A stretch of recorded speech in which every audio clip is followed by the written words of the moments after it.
अध्याय 8. मतिमंद विप्रुपुत्रांवर कृपा केली. हा अध्याय पठन केल्यास आपणास संतती विद्वान होईल. शनिप्रदोष व्रताचे पुण्य मिळेल. अध्याय 8. मतिमंद विप्रुपुत्रांवर कृपा केली. श्री गणेशाय नमः. सिद्ध म्हणाले, नामधारक, मी तुम्हाला श्री गुरु श्रीपाद वल्लभांचे पुढील चरित्र सांगतो, ऐका. श्रीपाद यती गोकर्णास 3 वर्षे गुप्तपणे राहिले. मग 4 महिने श्रीशैल पर्वतराव राहिले. त्यानंतर ते कृष्णा व गोदावरीच्या संगमावर वसलेल्या कुरवपूर गावी गेले. तिथे त्यांची खूप प्रसिद्धी झाली. त्या गावात एक वेदज्ञ ब्राह्मण राहत असत. अंबिका या त्यांच्या पत्नी. त्यांची मुले जगत नसत. पुढे नवससायांनी त्यांना एक पुत्र झाले, पण ते मंदबुद्धीचे होते. मुंज झाल्यावर पिताजींनी त्यांना विद्याभ्यास शिकवण्याचा खूप प्रयत्न केला, पण अभ्यासात प्रगती झाली नाही. पतींची चिंता पाहून अंबिकांना दुःख वाटे. पुढे ते ब्राह्मण मरण पावले. विधवा झालेल्या अंबिका उदरनिर्वाहासाठी घरोघरी भिक्षा मागू लागलं. तेव्हा एका पंडितांच्या पत्नींना त्या शोचनीय अवस्थेत पाहून लोकांना वाईट वाटायचे. त्यांचे निर्बुद्ध पुत्र काहीच कामधंदा करत नाही म्हणून ते त्यांची उघड निंदा करायचे. म्हणायचे, मूर्ख, तुम्ही आपल्या वंशाला कलंक लावलात. तुमच्या चिंतेने पिताजी गेले. तुमच्यामुळे मातोश्रीवर भिक्षेची वेळ आली. तुमच्यामुळे पितरांची अधोगती होईल. असे पशुवत जगण्यापेक्षा तुम्ही मरत का नाही? अशी रोजच्या रोज होणारी लोकनिंदा त्या पुत्रांना सहन झाली नाही. ते दुःखी झाले. त्यांनी आपल्या माताजींना प्राणत्यागाचा विचार बोलून दाखवला. त्यांनाही जगणे असह्य झाले होते. मग दोघांनी आत्महत्या करायचे ठरवले. ते दोघे नदीवर गेले. तिथे श्रीपाद यती स्नान करत होते. मरणापूर्वी त्या सत्पुरुषांचे दर्शन घ्यावे म्हणून ते दोघे त्यांच्यापाशी गेले आणि त्यांना वंदन करून म्हणाले, स्वामी, आम्ही जलसमाधी घेण्यासाठी इथं आलो आहोत. आम्हाला सद्गती मिळेल असा आशीर्वाद द्या. त्यांनी अंबिकांना देहत्यागाचे कारण विचारले. त्या म्हणाल्या, स्वामी, माझे पुत्र ज्ञानी, विद्वान, दीर्घायुष्य, वंदनीय व कीर्तिमान असावे अशी माझी खूप इच्छा होती. ती इच्छा पुढील जन्मजात तरी पूर्ण व्हावी एवढी कृपा करा. त्यांची व्यथा ऐकून श्रीगुरु कळवळले. ते म्हणाले, बाई, प्रत्येक शनिवारी प्रदोष समयी शिवजींची भावभक्तीने पूजा कर. या व्रतरूपी शिवराज्ञेने तुमचे कल्याण होईल.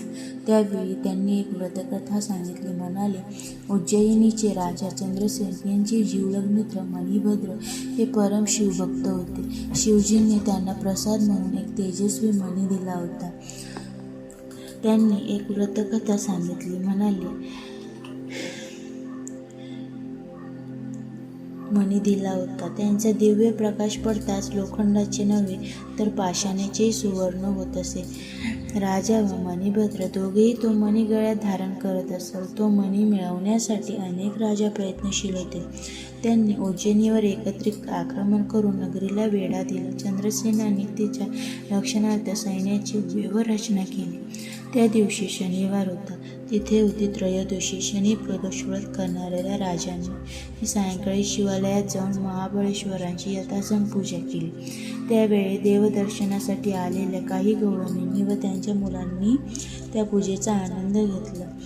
गवळी वाड्यात गेल्यावर त्या मुलांनी खेळ म्हणून दगडधोंडे मांडून शिवालय रचले.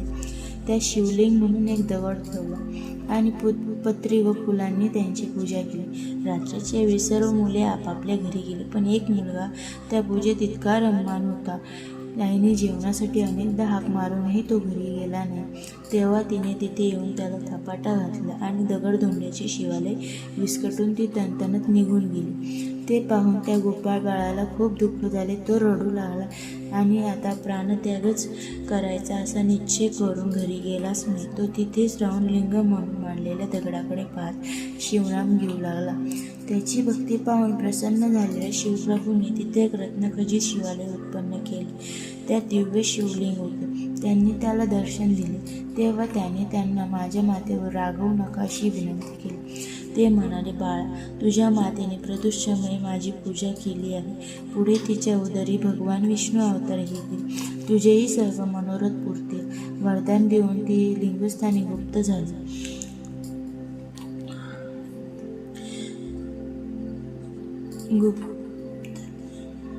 महादेवांनी निर्माण केलेल्या त्या शिवमंदिराची दिव्य प्रभा पाहून लोकांना सूर्योदय झाला असेच वाटले. त्यांनी खूप गर्दी केली. चंद्रसेनही तिथे आला आणि त्यांनी गोपाळ बाळाच्या भक्तीचे खूप कौतुक केले. हे वृत्त समजता शत्रुराजांची मने पालटली. त्यांनी चंद्रसेनाशी सख्य केले. ते अद्वितीय शिवालय पाहून त्या सर्व राजांना अपार धन्यता वाटली. गोपाळ बाळाने आपल्या मातेला तिच्या पोटी नारायणाचा अवतार होणार असल्याचे सांगताच ती आनंदाने रडू लागली. श्री गुरु श्रीपादांनी अंबिकांना शनिवार प्रदोषकाळी शिवपूजन केल्याने काय सध्या प्राप्त होते ते पटवून दिले आणि त्यांच्या पुत्राच्या मस्तकी आपला वरदहस्त ठेवला. त्यामुळे ते महाविद्वान झाले. त्यांचे पांडित्य पाहून ब्रह्मरुद्रांनी आश्चर्य व्यक्त केले. त्यांची सर्वत्र मोठी कीर्ती झाली. श्रीपादांनी अंबिकांची इच्छा याच जन्मात पूर्ण केली. त्यानंतर श्रीपादांना शिवस्वरूप मानून त्या नित्य प्रदोषकाळी त्यांच्या पूजा करू लागला. त्यांच्या पुत्राचा विवाह झाला. त्यांना पुत्र पौत्राती व सौख्य लाभले. गुरुकृपेने त्यांचे परम कल्याण झाले. हरिओम.